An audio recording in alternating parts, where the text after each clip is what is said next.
17 अक्टूबर 2022 के दिन केरला के सरकारी अस्पताल में एक 23 साल के लड़के को एडमिट कराया जाता है, जिसकी हालत बहुत नाजुक थी। इस लड़के के पेट में तेज दर्द था, वॉमिट नीले रंग की हो रही थी, सांस किश्तों में चल रही थी। और जब इस कंडीशन को डॉक्टर एनालाइज करते हैं तो खुलासा होता है कि इस लड़के को काफी समय से एसिड दिया जा रहा था, यानी कातिल इसे धीरे धीरे मौत के मुंह में धकेल रहा था। लेकिन इस लड़के को खबर नहीं थी तो कौन था इस लड़के की जान का दुश्मन। कैसे एक अंधविश्वास के चलते इस लड़के की बलि चढ़ा दी गई, क्यों इस लड़के को जान देकर चुकाना पड़ा प्यार का कर्ज। आइए इस केस फाइल को डिटेलिंग में जानने की कोशिश करते हैं, लेकिन वीडियो शुरू करें उससे पहले हमारे चैनल को सब्सक्राइब जरूर कर लीजिए।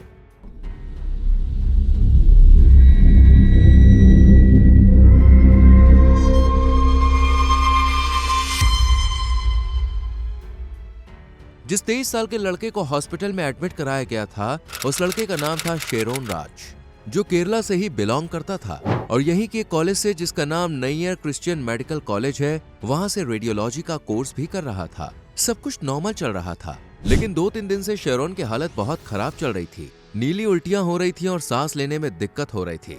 पेट में हद से ज्यादा दर्द था और जब ये कंडीशन और ज्यादा खराब हो गई तो शेरोन के घर वाले उसे जल्दी से हॉस्पिटल ले आए।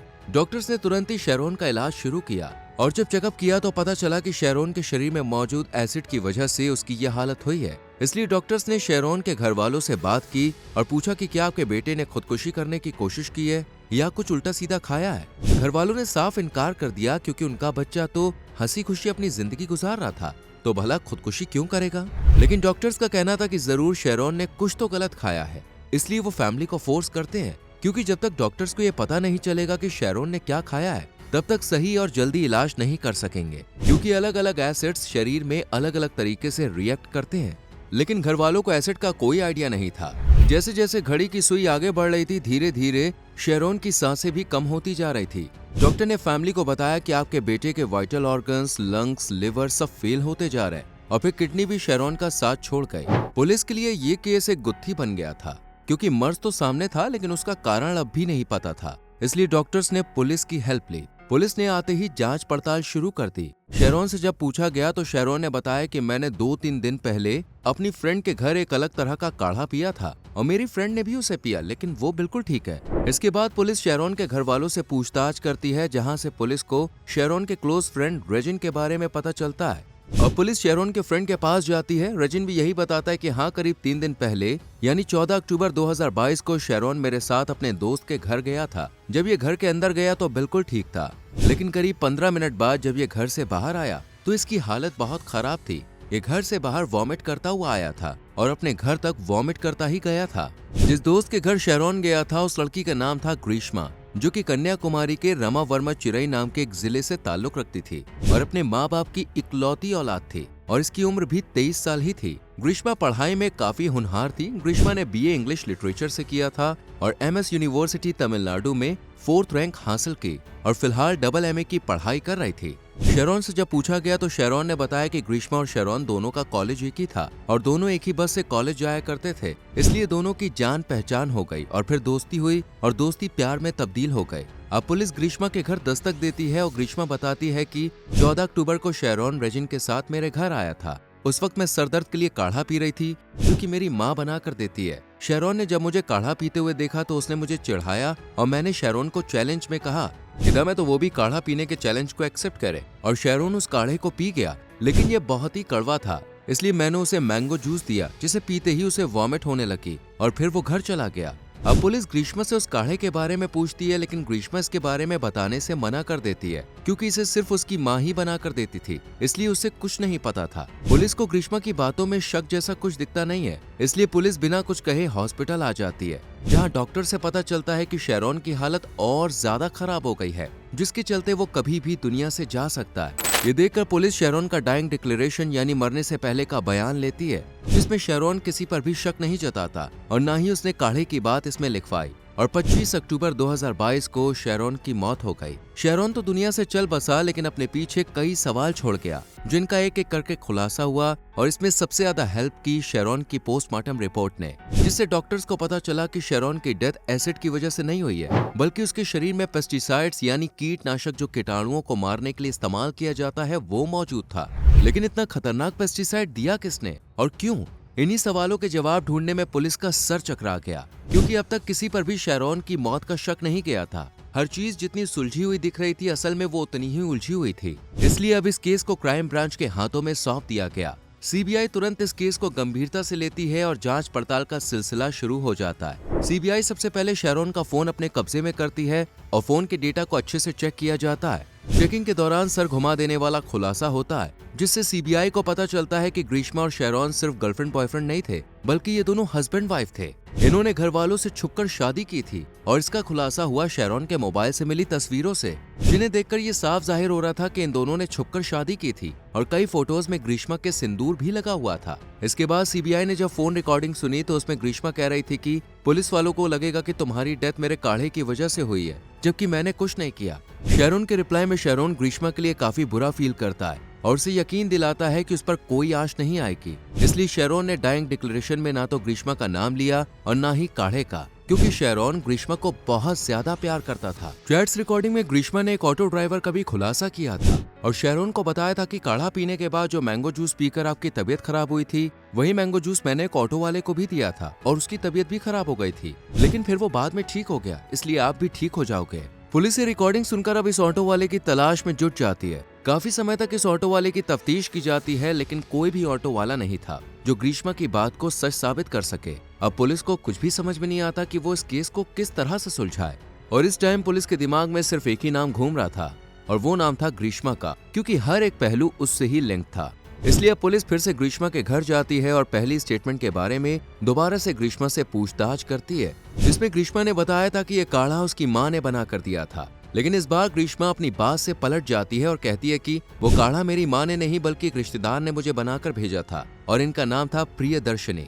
पुलिस को ग्रीष्मा की ये बात कुछ समझ में नहीं आती, इसलिए पुलिस शक को दूर करने के लिए अब प्रियदर्शनी से पूछताछ करने का फैसला करती है और ग्रीष्मा से इसके घर का एड्रेस लेकर उसके घर चली जाती है। यहाँ प्रियदर्शनी एक मेडिकल शॉप का एड्रेस पुलिस को देती है, जहाँ से प्रियदर्शनी ने वो काढ़ा खरीदा था। अब पुलिस इस मेडिकल शॉप पर जाकर काढ़े के बारे में इन्वेस्टिगेट करती है, लेकिन मेडिकल शॉप की तरफ से ये क्लियर कर दिया जाता है कि इस तरह का कोई भी काढ़ा हमारी शॉप पर नहीं बेचा जाता है। ये सुनकर पुलिस फिर से कश्मकश में पड़ जाती है और समझ जाती है कि जरूर प्रियदर्शनी ने पुलिस से झूठ बोला है। इसलिए पुलिस अब फिर से प्रियदर्शनी के घर पहुंच जाती है और उसे सच बोलने को कहती है। शुरुआत में तो प्रियदर्शनी कुछ नहीं कहती, लेकिन जब पुलिस अपना सख्त रवैया इख्तियार करती है, उसे डराती है, धमकाती है, तो प्रियदर्शनी सच उगलना शुरू कर देती है और यहाँ पर एक बड़े राज से पर्दा हटता है। फिर प्रियदर्शनी कहती है कि आप लोगों के आने से पहले मुझे ग्रीष्मा ने कॉल किया था और बोला था कि इस काढ़े का इल्जाम तुम अपने ऊपर ले लो और पुलिस से कहना कि ये काढ़ा तुमने ही मुझे दिया था और तुम इसे एक मेडिकल शॉप से लेकर आई थी। साथ ही ग्रीष्मा ने किसी भी मेडिकल शॉप का एड्रेस देने को भी बोला था। प्रियदर्शनी का ये स्टेटमेंट सुनने के बाद अब पुलिस समझ जाती है कि इस पूरे केस की मेन विलन कोई और नहीं बल्कि ग्रीष्मा ही है, जो न सिर्फ पुलिस को गुमराह कर रही है बल्कि झूठे बयान भी दे रही है।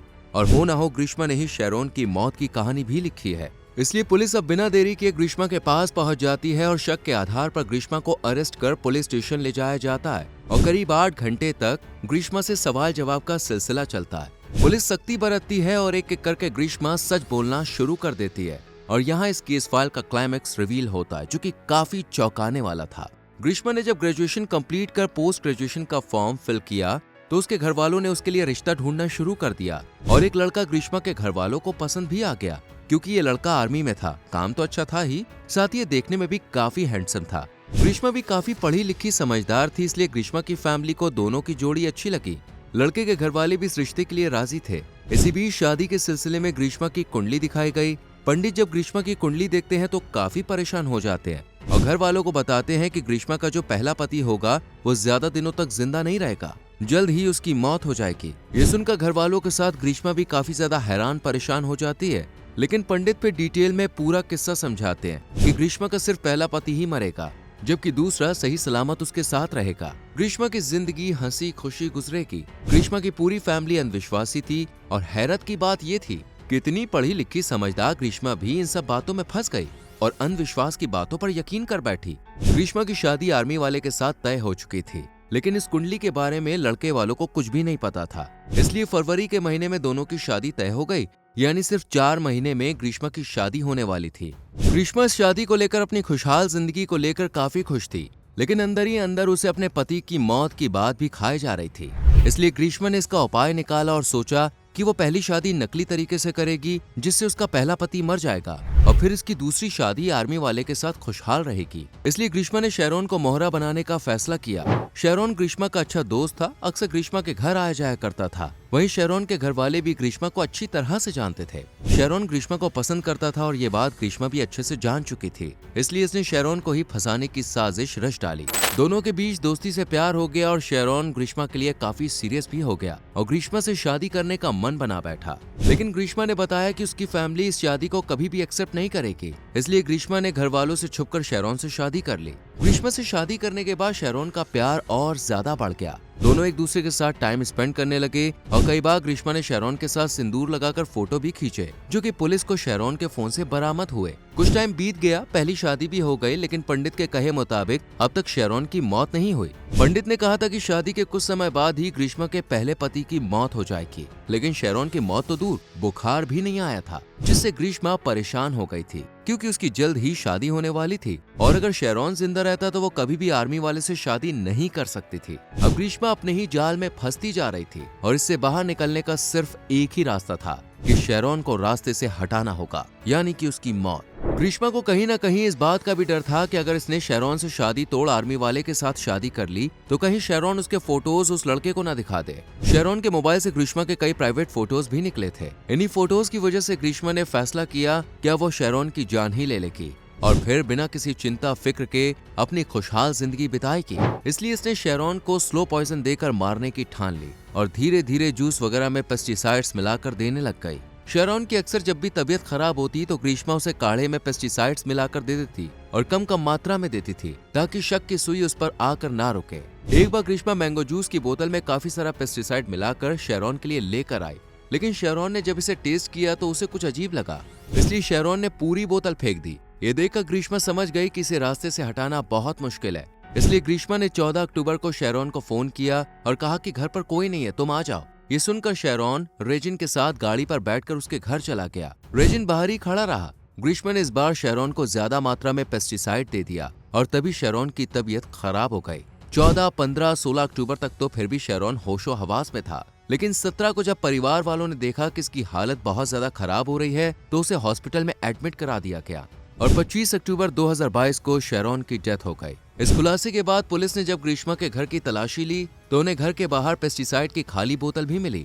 अब सच सबके सामने था, मरने वाला था शेरोन और उसे मारने वाली थी उसकी बीवी ग्रीष्मा। इसके बाद सभी सबूतों और गवाहों को देखते हुए ग्रीष्मा को गिरफ्तार कर लिया जाता है और जब इसे पुलिस स्टेशन ले जाया जाता है तो ग्रीष्मा वॉशरूम जाने को कहती है। पुलिस इसे अकेले ही वॉशरूम भेज देती है, जहां ग्रीष्मा लाइजॉल पीकर खुद को मारने की कोशिश करती है, लेकिन सही वक्त पर पुलिस आ जाती है और हॉस्पिटल ले जाकर इसका स्टमक वॉश करवाया जाता है और ग्रीष्मा सही हो जाती है। ग्रीष्मा के साथ उसकी माँ और अंकल को भी गिरफ्तार कर लिया जाता है क्योंकि उन्होंने पेस्टिसाइड्स छुपाने और ग्रीष्मा को बचाने की कोशिश की थी। इस तरह प्यार की कहानी मौत के साथ खत्म हो गई। दोस्तों, इस फाइल के बारे में जानने के बाद आप ऐसे प्यार के बारे में क्या कहना चाहेंगे और ग्रीष्मा किस सजा की हकदार है, कमेंट सेक्शन में जरूर बताएं। वीडियो को लाइक करें, शेयर करें और हमारे चैनल को सब्सक्राइब करके बेल आइकॉन प्रेस करें जिससे आने वाली वीडियोस आपसे मिस ना हो। मिलते हैं आपसे अगली वीडियो में। Till then bye bye, take care.